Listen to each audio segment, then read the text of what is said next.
नमस्कार, आप देख रहे हैं जेके न्यूज नेटवर्क और आज की स्पेशल स्टोरी लेकर मैं हूं आपके सामने प्रभा शर्मा। तो चलिए खोलते हैं इस 5500 करोड़ के घोटाले का हर पन्ना। जी हां, मैं बात कर रही हूं कोयला तस्करी के अभिषेक बनर्जी केस के बारे में। कोयला तस्करी मामले में पश्चिम बंगाल की मुख्यमंत्री ममता बनर्जी के परिवार पर सीबीआई की कार्रवाई से राजनीतिक सरगर्मियां तेज हो गई हैं। जहां एक तरफ अब तक अभिषेक की पत्नी से सीबीआई पूछताछ खत्म हो चुकी है, वहीं दूसरी तरफ सीबीआई से पहले रुजिरा से मिलने ममता पहुंच चुकी थी। जी हां, पश्चिम बंगाल की मुख्यमंत्री ममता बनर्जी आज अचानक अपने भतीजे अभिषेक बनर्जी के घर पहुंची और वहां 10 मिनट तक रुकी और उनके निकलते ही हरीश मुखर्जी रोड स्थित अभिषेक के घर केंद्र जांच ब्यूरो यानी सीबीआई की टीम दाखिल हो गई। सीबीआई कोयला तस्करी के मामले की जांच कर रही है। इसी सिलसिले में ममता सरकार में मंत्री अभिषेक बनर्जी की पत्नी रुजिरा बनर्जी से पूछताछ के लिए केंद्र जांच दल पश्चिम बंगाल में है। सीबीआई की टीम पहली बार रविवार को अभिषेक बनर्जी के घर पर पहुंची थी। सीबीआई ने करीब 1.25 घंटे तक पूछताछ की। सूत्रों के मुताबिक सीबीआई ने रुजिरा से पैसों के लेन देन और अचानक संपत्ति बढ़ने को लेकर कई सवाल किए। बताया जा रहा है कि इस दौरान रुजिरा के साथ उनके पति अभिषेक बनर्जी भी मौजूद रहे। अभिषेक तृणमूल के युवा विंग के अध्यक्ष हैं। उन्होंने अपनी पार्टी में विनय मिश्रा समेत 15 युवाओं को महासचिव बनाया था। विनय शुरू से ही कोयला घोटाले के आरोपी हैं। तृणमूल ने सीबीआई जांच पर रोक लगाने के लिए हाईकोर्ट में याचिका दायर भी की थी, जो नामंजूर हो गई थी। कोयला तस्करी से जुड़े इस मामले में सीबीआई ने पहली बार एक्शन लेते हुए अभिषेक बनर्जी की पत्नी और साली को समन जारी किया था। सीबीआई ने अगले ही दिन सोमवार को रुजिरा की बहन मेनका से भी पूछताछ कर ली। इस मामले में विधानसभा चुनाव से पहले बंगाल की राजनीति गर्म कर दी है। 2019 में लोकसभा चुनाव से पहले 15 मार्च को रुजिरा को कोलकाता एयरपोर्ट पर 2 किलो सोने के साथ पकड़ा गया था। उनके ऊपर आरोप लगे थे कि वो बैंकॉक से अवैध तरीके से सोना लाई हैं। कस्टम विभाग ने रुजिरा के खिलाफ समन जारी किया था। समन को खारिज करने के लिए रुजिरा ने हाई कोर्ट में अपील की थी। उनके ऊपर अभी सोना तस्करी का केस चल रहा है। आपको बता दूं कि रुजिरा और अभिषेक की शादी 24 फरवरी 2014 को हुई थी। अभिषेक और रुजिरा की 2 बेटियां और 1 बेटा है। कोयला तस्करी से जुड़े इस मामले में जांच नवंबर से ही चल रही है। दिसंबर में सीबीआई ने टीएमसी नेता विनय मिश्र के साथ ही बिजनेसमैन अमित सिंह और नीरज सिंह के आवास पर भी छापेमारी की थी। आरोप है कि हजारों करोड़ रुपए कीमत के कोयले को ब्लैक मार्केट में बेच दिया जाता है।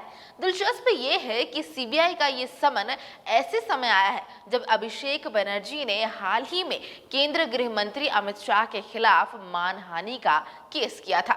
अभिषेक की अपील पर अमित शाह को समन जारी किया गया है और स्पेशल एमपी एमएलए कोर्ट ने उन्हें 22 फरवरी को व्यक्तिगत तौर पर या वकील के जरिए पेश होने को कहा है। अभिषेक बनर्जी के वकील संजय बासु ने यह दावा किया था कि अमित शाह ने कोलकाता में बीजेपी की एक रैली के दौरान टीएमसी सांसद के खिलाफ अपमानजनक बयान दिए थे। टीएमसी सांसद अभिषेक बनर्जी की पत्नी रुजिरा से सीबीआई की पूछताछ खत्म हो गई है।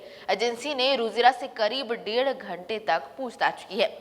और बात करें अगर ममता बनर्जी के अभिषेक बनर्जी के घर पहुंचने की, तो उनकी पत्नी रुजिरा से मुलाकात की। इसके बाद वो अभिषेक की बेटी को लेकर आवास से निकल गई।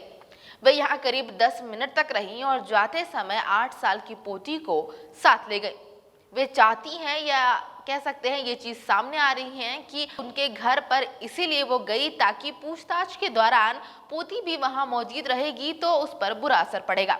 वहीं रुजिरा ने सीबीआई को लिखे एक पत्र में कहा कि हालांकि मैं इस कारण से अनभिज्ञ हूं कि मुझे पूछताछ के लिए क्यों बुलाया जा रहा है, यह जांच का विषय क्या है। आप अपनी सुविधा अनुसार कल 23 फरवरी 2021 को पूर्वाह्न 11 बजे से अपराह्न दोपहर 3 बजे के बीच मेरे आवास पर आ सकते हैं। और इस पत्र में अंतिम में उन्होंने ये कहा कि आप कब आएंगे, कृपया इसकी जानकारी मुझे दे दें। वहीं अभिषेक की साली मेनका से सोमवार को पूछताछ हुई, जिसमें सीबीआई की एक टीम सोमवार को तृणमूल सांसद अभिषेक बनर्जी की साली मेनका के कोलकाता स्थित आवास पर पूछताछ की। बताते चले कि केंद्रीय जांच एजेंसी ने गत नवंबर में चोरी रैकेट के कथित सरगना मांझी उर्फ लाला ईस्टर्न कोलफील्ड लिमिटेड के महाप्रबंधकों अमित कुमार धर, कुनुस्तोरिया क्षेत्र और अब पांडेश्वर क्षेत्र तथा जयशंकर राय, ईसीएल के सुरक्षा प्रमुख तन्मय दास, क्षेत्र सुरक्षा निरीक्षक कुनुस्तूरिया धनंजय राय और एसएसआई एवं काजोड़ क्षेत्र के सुरक्षा प्रभारी देवाशीष मुखर्जी के खिलाफ प्राथमिकी दर्ज की थी। आरोप है कि मांझी उर्फ लाला कुनुस्तोरिया या काजोड़ क्षेत्रों में ईसीएल के पट्टे पर दी गई खदानों से कोयले के अवैध खनन और चोरी में लिप्त है। वहीं दूसरी ओर अभिषेक के करीबियों के घर और दफ्तर पर छापेमारी से तृणमूल कांग्रेस के नेता आग बबूला है। उनका आरोप है कि भाजपा बंगाल चुनाव में दबाव बनाने के लिए सीबीआई का इस्तेमाल कर रही है। तृणमूल सांसद सौगात रॉय ने कहा कि भाजपा के साथ कोई सहयोगी नहीं है, सीबीआई और ईडी ही उनके सहयोगी है। इन्हीं की मदद से वे अन्य पार्टियों को धमकाते हैं। तृणमूल पर भी दबाव बनाया जा रहा है। हमारे नेताओं को भी जो भी नोटिस दिया गया है उसका कानूनी तरीके से मुकाबला करेंगे। वहीं तृणमूल के आरोपों पर भाजपा ने भी पलटवार किया है। भाजपा पश्चिम बंगाल के अध्यक्ष दिलीप घोष ने कहा कि सीबीआई ने इस मामले की जांच काफी पहले शुरू कर दी थी। ये पहली बार नहीं है जब नोटिस भेजे जा रहे हैं और पूछताछ हो रही है। सीबीआई कानून के दायरे में रहते हुए काम कर रही है। तृणमूल के लोग इसीलिए डर रहे हैं क्योंकि उन्होंने गलत किया है। जो लोग गलत काम करते हैं वही डरते हैं। आपको बता दूं कि इस मामले में सीबीआई ने शुक्रवार को राज्य के पुरुलिया, बांकुरा, बर्धमान और कोलकाता में 13 जगहों पर छापेमारी की थी। ये छापेमारी युवा तृणमूल कांग्रेस के नेता विनय मिश्रा, व्यवसायी अमित सिंह और नीरज सिंह के ठिकानों पर हुई थी। छापे के दौरान कोई भी घर पर मौजूद नहीं था। इससे पहले 11 जनवरी को प्रवर्तन निदेशालय यानी ईडी ने हुगली, कोलकाता, उत्तर 24 परगना, आसनसोल, दुर्गापुर, बर्धमान में छापेमारी की थी।